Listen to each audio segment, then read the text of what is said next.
విజయదశమి రోజు జమ్మి చెట్టును ఎందుకు పూజిస్తారు? అసలు జమ్మి చెట్టు ప్రాముఖ్యత ఏంటి? తెలుసుకోవాలంటే మన వీడియోని పూర్తిగా చూడండి. చూసే ముందు మన ఛానల్ని సబ్స్క్రైబ్ కూడా చేసుకోండి. విజయదశమి రోజు జమ్మి ఆకు ఇచ్చి పుచ్చుకుంటూ అలాయ్ బలాయ్ తీసుకుంటూ పండుగ శుభాకాంక్షలు చెప్పుకుంటారు.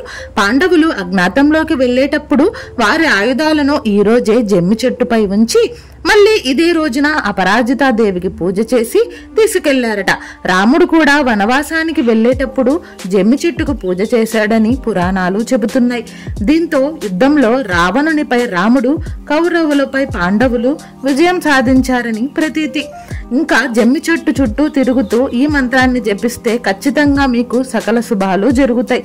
శమీ శమయతి పాపం శమీ శత్రు వినాశిని అర్జునస్య ధనుర్ధారి రామస్య ప్రియదర్శిని. ఈ మంత్రాన్ని జపిస్తూ పూజ చేస్తే జమ్మి చెట్టుకు మీకు మంచి శుభమైన ఫలితాలు కలుగుతాయి. Please subscribe. Thank you for watching.